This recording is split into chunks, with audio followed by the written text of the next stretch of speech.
దేవుని నామానికి స్తోత్రాలు. మీ అందరికి వందనాలు. దేవుని మాటలు విందాం, ఇంకోసేపు శ్రద్ధగా విందాం. బైబిల్లో దేవుడు న్యాయాధిపతి గ్రంథంలో సంసోనుని ఒక ఆయన ఉన్నాడు. ఆయన వెళ్ళి ఢిల్లీలో ఫంక్షన్ చేరాడని చెప్పాను కదా రాత్రి. ఆయన ఎంతగానో ఈవిడ ఎంత అడిగినా కానీ నీ బలం ఎక్కడుంది, నీ బలం ఎక్కడుందో చెప్పు అంటుంది ఈవిడి. ఇది ఈయన పట్టుతాకి సంసోన్ని ఇది కాడ తెలుసుకోకుండా సంసోను బానిస అయిపోయినట్టు, ఆవిడంత అందగత్తి ఎవరు లేనట్టు ఆవిడ ప్రేమలో పడిపోయి రాలేక ఇక ఆవిడ బాధపడలేక చనిపోవాలనుకున్నాడంట. చనిపోగోరుస్తున్నాడంట అని అప్పుడు అడిగితే నీ బలం ఎక్కడ ఉందో చెప్పు, నన్ను ప్రేమించాను, నన్ను అవమానం పడుతున్నావు, నువ్వు నాకు చెబుతలేదంటే అప్పుడు విసిగిపోయి సాహసిద్ధమై గోరి అప్పుడు చెప్పాడు. చెబితే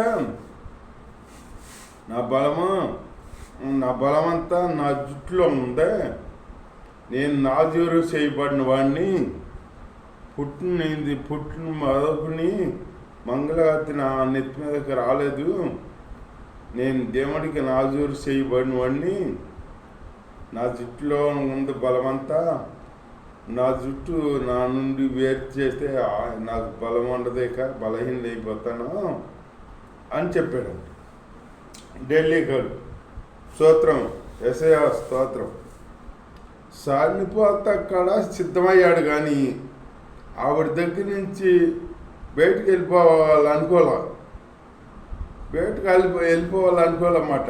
ఇప్పుడైనా కానీ మన వాళ్ళు చూడు లోకాసుల్లో పడిపోయి ప్రేమల్లో పడి ఒకళ్ళు ఎంతకైనా నా ప్రేమ ఆవిడేం బాగుంది, ఎవరు అనండి ఏంటి అంతగా ఇది అయిపోతుందా, ఆవిడేం బాగుందంటే ఆవిడ ఏం బాగుందంటవా, నా కళ్ళెట్టి చూడన్నా, నా కళ్ళెట్టి చూడు అంటాడు. అంటే ఆయన కళ్ళెట్టి చూడాలంట, అంత అందంగా ఉంది అతనికి, అంత అందంగా ఉందన్నమాట. ఇక ఆ పాపంలో పడి పాపానికి ఇక మన పాపంలో పడితే ఇక పాపంలోంచి పైకి రాలేం. అది ఒక దొంగ అది మనల్ని దొంగ ఎట్లా అంటే మన ఊరికి అది లోన్ లాగేసుకుంటుంది, ఆ ఊబిలోకి లాగేసుకుంటుంది, మనం లాగేసుకుంటుంది. అట్లాగే ఈ పాపం అనేది అంతే, మెల్లిమెల్లిగా ఈ పాపంలో ఇంకా ఎక్కువ మునిగిపోతామన్నమాట. మునిగిపోయినాక పాపం వల్ల ఏంటి, మరణం వల్ల, పాపం వల్ల మరణం అవుతుంది. జీతం మరణం మాట, మరణం పొదుకోవాలి. అప్పుడు దాకా పాపం ఏముంటుంది, అది సుఖం, అది క్షణం సుఖం కోసం నీ ప్రాణం బాగొట్టుకుంటావా.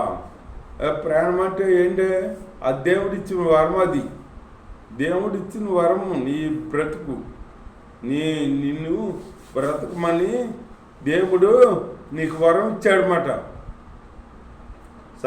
మంచిగా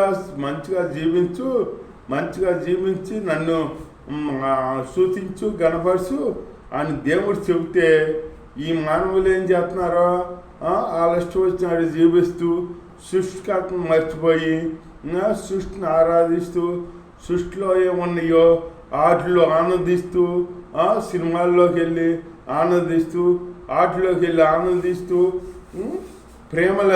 లోక ప్రేమల్లో పడి కన్న తల్లిదండ్రుల కాడ లక్ష్యాత్రలు. ఇప్పుడు కన్న తల్లిదండ్రుల కాడ లక్ష్యాత్రల నువ్వెంత అన్నట్టు మాడుతున్నారు.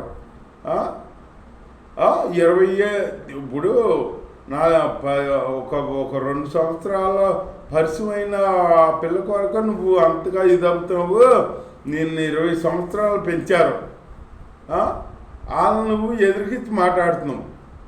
తల్లిదండ్రులను దూషించిన వాళ్ళంట అసలు ఎంత అది బైబిల్ తెలియబడుతుంది.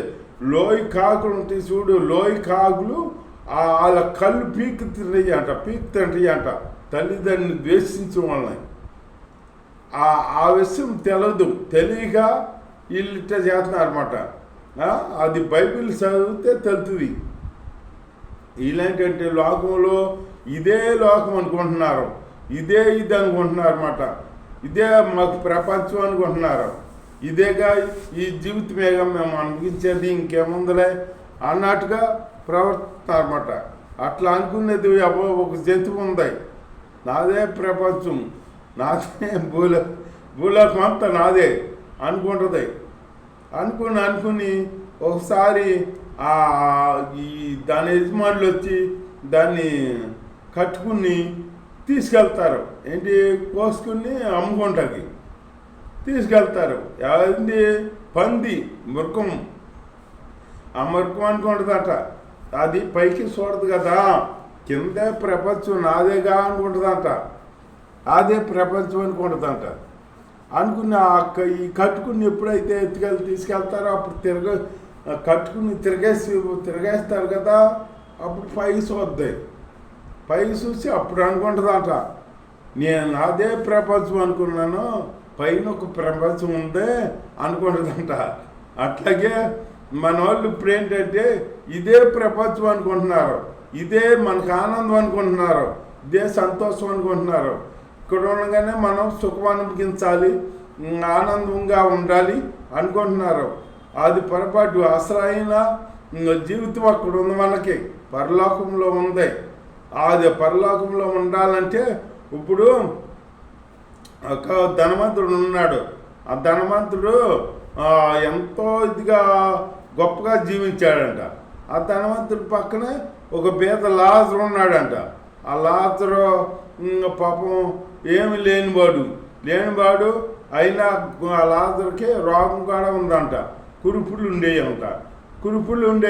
ఆ కురుపులు కుక్కలు కాదు నాకేయంట. అయినా ఆహారం లేకపోయినా కానీ ఆ ధనవంతుడు బల్ల కింద పడ్డ రొట్టె ముక్కలు తిని అట్ట కాలం గడిపోవాడంట.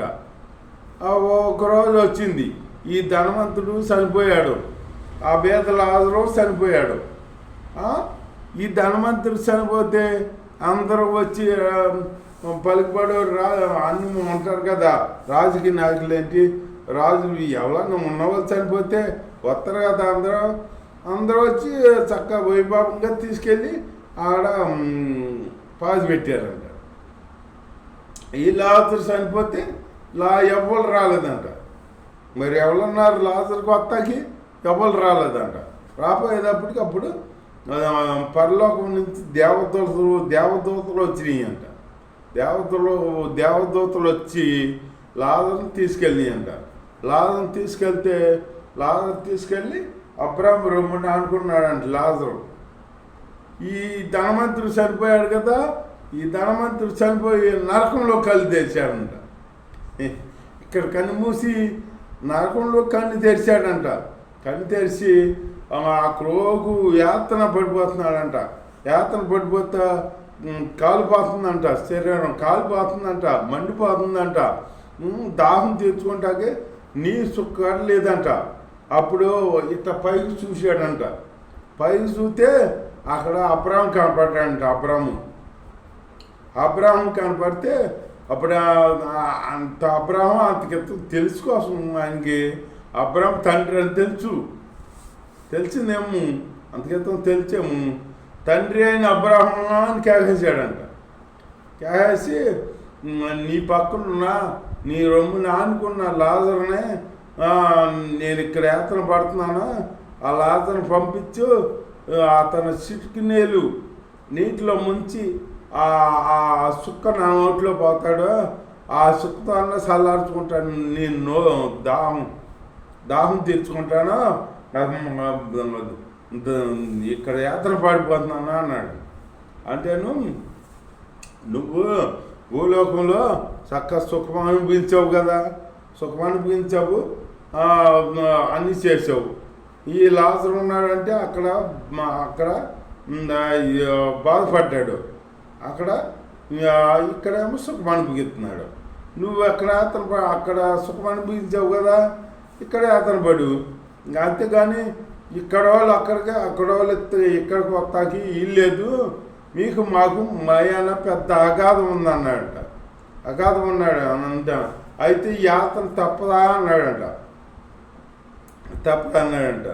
అంటే అయితే ఒక పని చేయండి అని, ఇంకా నాకు 7 అన్నదమ్ములు ఉన్నారు,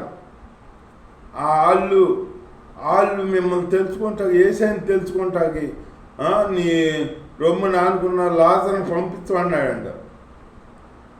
లాజర్ని పంపించమంటే లాజర్ వెళ్ళక్కర్లేదు, ఇంకా అక్కడ ఉన్న ప్రవక్తలు ఉన్నారో వాళ్ళు చెప్పిన మాట వింటే చాలు, వాళ్ళు చెప్పిన మాట విని మారితే చాలు అన్నాడంట అబ్రాము అనేటప్పటికి. అప్పుడు ఈ ధనవంతుడు ఎంత మూర్ఖుడైనా కానీ ఒక మంచి మాట మాట్లాడాడు. ఏంటంటే నాకు 7 అన్నదమ్ములు ఉన్నారు, వాళ్ళకన్నా ఈ సువార్త చెబితే మారుతారేమో, ఈ యాత్ర తప్పించుకుంటారు అని అన్నాడనమాట. అది ఒక మంచి మాట మాట్లాడాడు అనమాట. అలాగే ధనవంతుడు అట్లాగా మంచి మాటలు మాట్లాడితే అబ్రాము అక్కడ ఉన్న వాళ్ళు చెబితే వినాలి. ఇప్పుడు ఇక్కడ ఉన్న వాళ్ళు ప్రవక్తలు అయితే సేవకులు చెబుతున్నారు, మనం వింటున్నామా? ఇంట్లో ఏంటంటే మూర్ఖత్వంగా జీవిస్తున్నాం. అది చూసామంటే ఎప్పుడో జరిగేసి చూసామా? ఇప్పుడు ఇట్లా జరిగితే చాలు, ఇది అనుభవిస్తే చాలు, ఇక్కడ సుఖం అనుభవించుకుంటే చాలు అన్నట్టుగా జీవిస్తున్నారు అనమాట. ఇక్కడ ప్రతి ఒక్క బిడ్డ అట్లా జీవించుకొని మనం నరకానికి పాత్రగా మార్చుకుంటున్నాం అన్నమాట. అట్లా అది తప్పు. జీవానికి మార్గం సత్యం జీవం ఏసైని అనుసరించుకుని జీవించుకున్నాం అనుకో, ఆయన ద్వారా పరలోకం ఉంది. మనకి పరలోకానికి వెళ్తాకి మార్గం ఆయనే. అలా జీవించుకోవాలన్నమాట. ఏసైని నమ్ముకోవాలన్నమాట. ఏసై అంటే ఎవరో సృష్టికర్త ఈ లోకానికి మన కొరకు వచ్చి అన్నీ చేసి మళ్ళీ చివరికి మన పాపం కొరకు ఆయన శిలువలో బలియాగమయ్యాడు. బలియాగమయ్యి చనిపోయి మళ్ళీ 3వ దినాన్ని లెగిసి, సమాధి చేయబడి 3వ దినాన్ని లెగిసి మన కొరకు ఈ పాప సమర్పణ అని, ఇది రక్షణ బాప్టిజం పొందాలని, ఇది మన చేతి రక్షణ బాప్టిజం పొంది ఆయన బిడ్డలుగా జీవిస్తే మనం నరకం తప్పించుకుంటాం, పరలోకం సంపాదించుకుంటాం. అలాంటి జీవితం మనం జీవిస్తూ ఆయనలో ముందుకు సాగాలన్నమాట. అలాంటి జీవితం జీవించాలి. అంతేగాని ఈ లోకంలో ఉన్నది చాలు, నాకు ఈ లోకంలో ఉన్నదే నాకు చాలు అని అనుకుంటే ఆ పంది అనుకున్నట్టు ఈ కింద ఈ భూలోకంలో ఉన్నదే నాకు చాలు, బాగుకొని తింటాను అని ఎప్పుడు భూలోకానికే. అది పై చూడదు కదా. భూలోకం ఇదే నా లోకం, నా ప్రపంచం అనుకునేదంట. అట్లాగే ఇదే నా ప్రపంచం అనుకోకుండా మనం వ్యవసాయం నమ్ముకుని జీవిస్తే అక్కడ అసలు ప్రపంచం ఉంది. పరలోకంలో 1000 ఏళ్ళు 100 ఏళ్ళు మన జీవితం అంతా అక్కడ ఉంది. అక్కడ అందుకే పరలోకం సంపాదించుకుని ఆయనలో మనం జీవించాలి. అలాంటి జీవితం దేవుడిలో మనం జీవిస్తూ, దేవుడికి ఇష్టంగా జీవిస్తూ పరలోకానికి సిద్ధపడదాం. ఈ చిన్న మాటలు దేవుడి దీవించిన గాక. ఆమెన్. హల్లెలూయా. యేసయ్యా నీ స్తోత్రం. మీలో ఎలా జీవించాలో తెలియపరచు మా దేవా. నీ స్తోత్రం నాయన. కన్న తండ్రి అబ్బదా అలా జీవిస్తూ నాయన మీకు ఇష్టంగా జీవిస్తూ మీ రాజ్యాన్ని సిద్ధపడే జీవితాలు మాకు అందరూ ప్రతి ఒక్క బిడ్డకి సిద్ధపరచుకొని అది నేను స్నామంలో ప్రార్థన వేసుకుంటున్నాను. పరమ తండ్రి ఆమె సిద్ధపరచు కాపాడుతు ఇంకెలా స్తోత్రాలు జరుగుతారు. పరమ తండ్రి ఆమె తండ్రి అనే దేవుడు ప్రేమ కుమారుని ఆయన ఇసుకిస్తూ కృప పరిశుద్ధాత్మాను ఇక్కడ చేయని నాకు లోకంలో సకల పరిస్థితులు చాలా తోడై నడిపించు గాక. ఆమె